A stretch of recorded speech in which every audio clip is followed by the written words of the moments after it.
thou mocking spirit. It is not all a dream. We know thou waitest for us. With this our sylvan holiday has ended. We shall meet thee and fight thee as of old, and some of us prevail against thee, and some thou shalt destroy. But this too we know. Year after year within this happy grove, our fellowship bans thee for a space. Thy malevolence which would pursue us here has lost its power under these friendly trees. So shall we burn thee once again this night, and the flames that eat thine effigy, we shall read the sign, Midsummer sets us free. You shall burn me once again.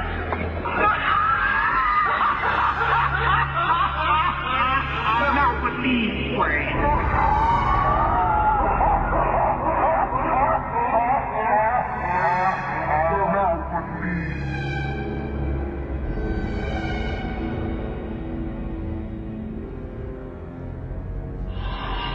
Begone, dull care.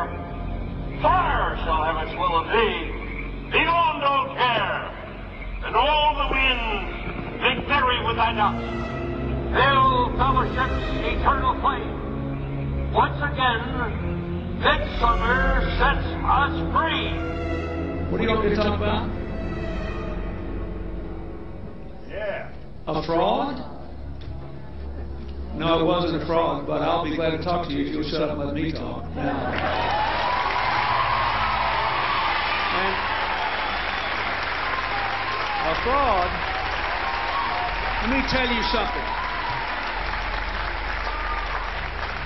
I'll tell you a couple of stories about fraud. The Bohemian Club, as you say, the Bohemian Club?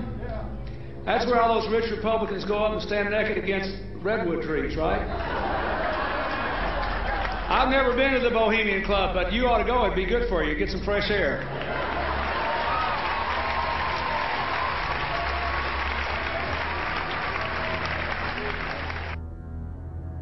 Sir. First of all, so, were you a member of Skull and Bones in college in Bush? Were you in the same secret society? That's all right. Let me answer his question. Excuse me, what are you having? Whoa. Is anybody... Help me! Help!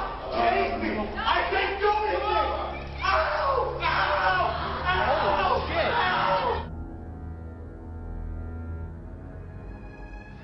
It's so secret we can't talk about it. What does that mean for America? The conspiracy theorists are going to go I'm wild. sure they are. I don't know. I haven't seen the web. Number 322? First of all, he's not the nominee. And, look, I look forward... Are you prepared to lose? No, I'm not going to lose. So that's where they have the ceremonies in the outdoor part of it. Part of it was indoor. So we only got to see the outdoor part. Right. We only got to and to listen to the outdoor part. God only knows what went on indoors. And what did you hear? What was it you know? You managed to get this unique it was access to disgusting. It was gross. I mean, they were pretending to murder people. What was the tone of it, though? Was it jokey or was it quite... No, it wasn't jokey at all. It was sick.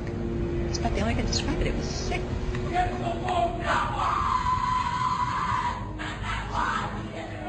What you're hearing is the first recording ever made of the Skull and Bones initiation ceremony. It has never been broadcast before.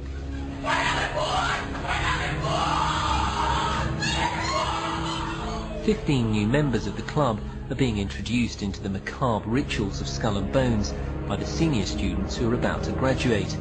The club has what some might see as a strange fascination with death, skulls and bones. There's the chants too, difficult to hear first of all, but including the devil equals death and death equals death.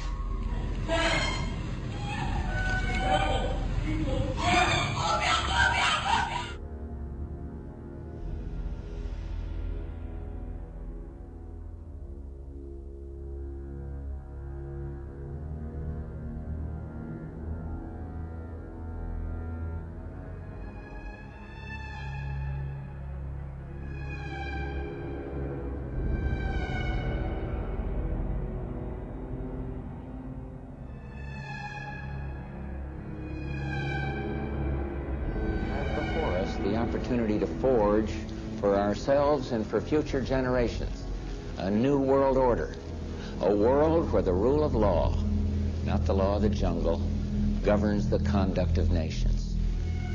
When we are successful, and we will be, we have a real chance at this new world order.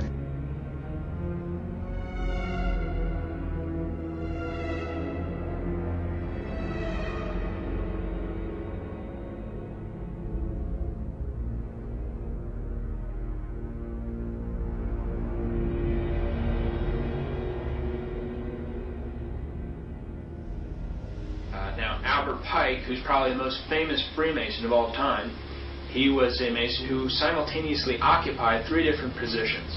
He was the head of Washington, D.C. Masonry, he was the head of American Masonry, and he was the head of World Masonry. Albert Pike wrote the book Morals and Dogma. It was published in 1871, and is used in all Scottish Rite initiations to explain the crass philosophy. It's been called the most important book of Freemasonry. It's been called the Bible of Freemasonry, and it's given to every 4th degree Mason, this book. And it's also recommended in every issue of the Scottish Rite Journal. Each month it recommends to get and read Morals and Dogma. Albert Pike says in Morals and Dogma, quote, "The Mason is familiar with the doctrine that the Supreme Being is a center of light." And what is this light that the Masons are talking about? The answer can be found on page 321 of Morals and Dogma by Albert Pike. Quote, "Lucifer, the light bearer, Lucifer, the son of the morning, is it he who bears the light? Doubt it not," end quote. And on page 324 he repeats the thought. He says, quote, "A devil, the fallen Lucifer, or light bearer." He identifies Lucifer as being the devil. And it's you may repeat it to the brethren of the 32nd, 31st, and 30th degree. The Masonic religion should be, by all of us initiates of the high degrees, maintained in the purity of the Luciferian doctrine.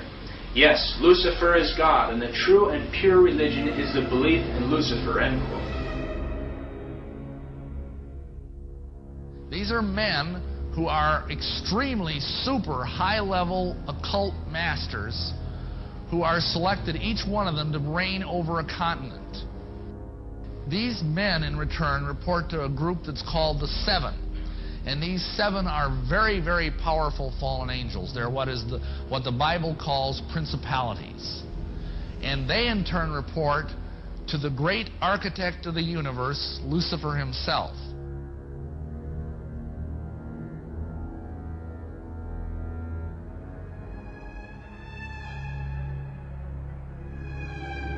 What I would say to people is, you know, if you are going to judge what this state of consciousness would do on the basis of what you would do, then you're going to lose the plot from the first, because you have a level of compassion, you have a level of empathy, that's the word, empathy, with people who suffer the consequences of your actions. That empathy is what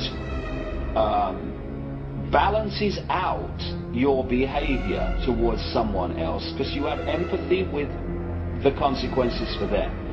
You remove that empathy, and this controlling consciousness has no empathy, not even with itself, never mind its victims and its targets, because they are as ruthless with each other as they are with the human race.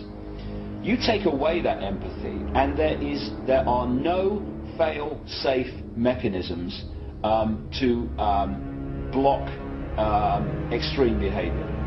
So, whoa, the people who run America wouldn't kill 3,000 of their own people. What? They'd have a party.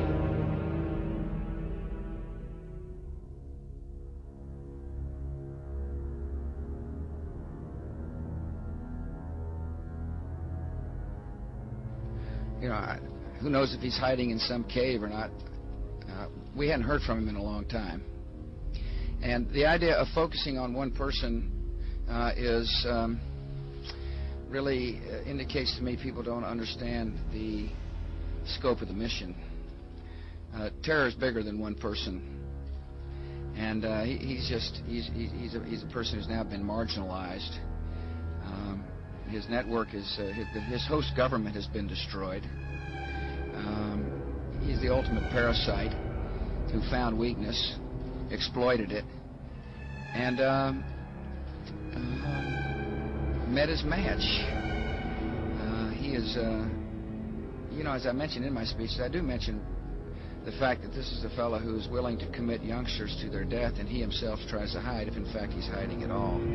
So I don't know where he is. Nor do, you know, I just don't spend that much time on him.